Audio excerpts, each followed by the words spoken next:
കേരളത്തിലെ ഒരു നഗരപ്രദേശം.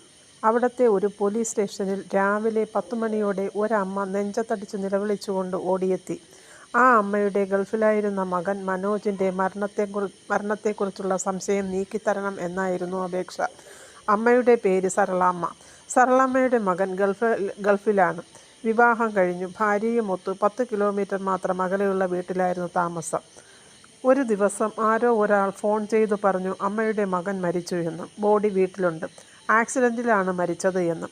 മകൻ ഗൾഫിൽ നിന്ന് നാട്ടിൽ വന്നതും ആക്സിഡൻറ്റ് പറ്റിയതും ഒന്നും ഈ അമ്മ അറിഞ്ഞിരുന്നില്ല.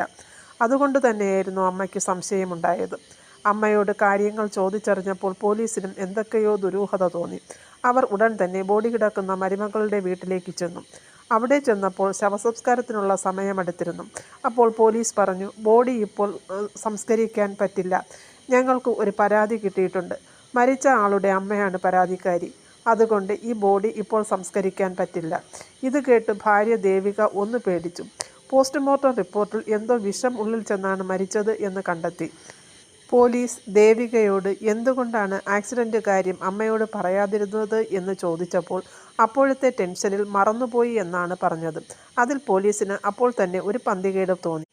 പോലീസ് ദേവികയുടെ മൊബൈൽ സൈബർ സെൽ മുഖേന പരിശോധിച്ചപ്പോൾ അതിൽ നിന്നും 2 പേരെ മാത്രമാണ് ഈ അടുത്ത സമയത്ത് കൂടുതലും വിളിച്ചിരുന്നത്. പോലീസിന് ഏകദേശം കാര്യങ്ങൾ പിടികിട്ടി. ഒരു പ്രവീണും മറ്റൊന്ന് ഒരു അർജുനുമായിരുന്നു. പോലീസ് അവരെപ്പറ്റി കൂടുതൽ അന്വേഷിച്ചപ്പോൾ പ്രവീൺ ദേവിക ജോലി ചെയ്യുന്ന ഹോസ്പിറ്റലിലെ ഫാർമസിസ്റ്റായും അർജുൻ പ്രവീണിൻ്റെയും ഗൾഫിലായിരുന്ന മനോജിൻ്റെയും കൂട്ടുകാരനുമായിരുന്നു.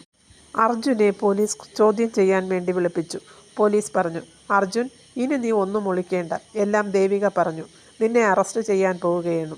ഇത് കേട്ട അർജുൻ പേടിച്ച് സത്യമെല്ലാം പറഞ്ഞു. പ്രവീണും ദേവികയും ഒരു ഹോസ്പിറ്റലിലാണ് ജോലി ചെയ്യുന്നത്. അവിടുത്തെ ഫാർമസിസ്റ്റായിരുന്നു പ്രവീൺ. അതേ ഹോസ്പിറ്റലിലെ ലാബ് ടെക്നീഷ്യനായിരുന്നു ദേവിക. ഇവർ തമ്മിൽ അടുപ്പത്തിലായിരുന്നു. ഈ സമയത്താണ് ഒട്ടും പ്രതീക്ഷിക്കാതെ ആരോടും പറയാതെ സർപ്രൈസായി മനോജ് നാട്ടിൽ വന്നത്. ദേവിക അപ്പോൾ പേടിച്ചു. അവൾ ഇത് പ്രവീണിനോട് പറഞ്ഞു. 2 പേർക്കും ഒരുമിച്ച് ജീവിക്കാൻ വേണ്ടി മനോജിനെ കൊല്ലാൻ അവർ തീരുമാനിച്ചു.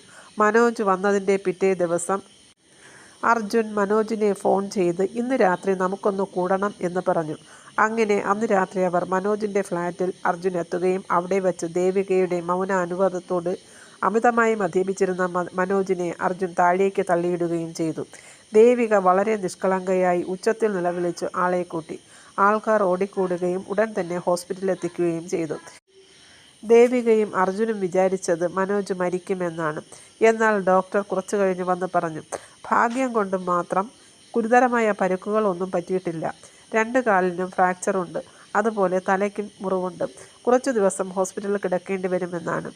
ഇത് കേട്ടതോടെ അർജുനും ദേവികയ്ക്കും ഭയം കൂടി.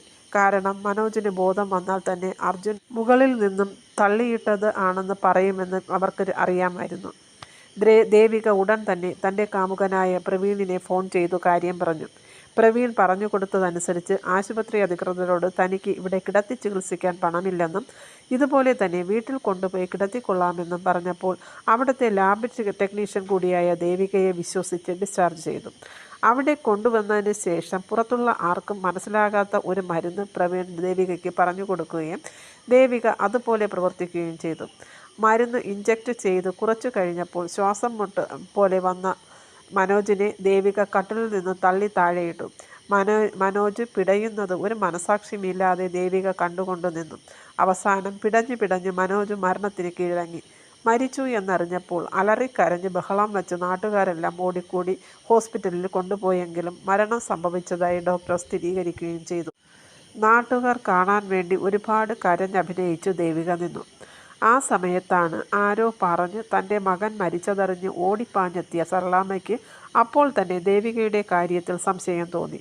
അങ്ങനെയാണ് പോലീസിൽ പരാതിപ്പെട്ടതും കുറ്റം തെളിഞ്ഞപ്പോൾ പോലീസ് 3 പേരെയും അറസ്റ്റ് ചെയ്ത് പിന്നീട് ജയിലിലുമായി.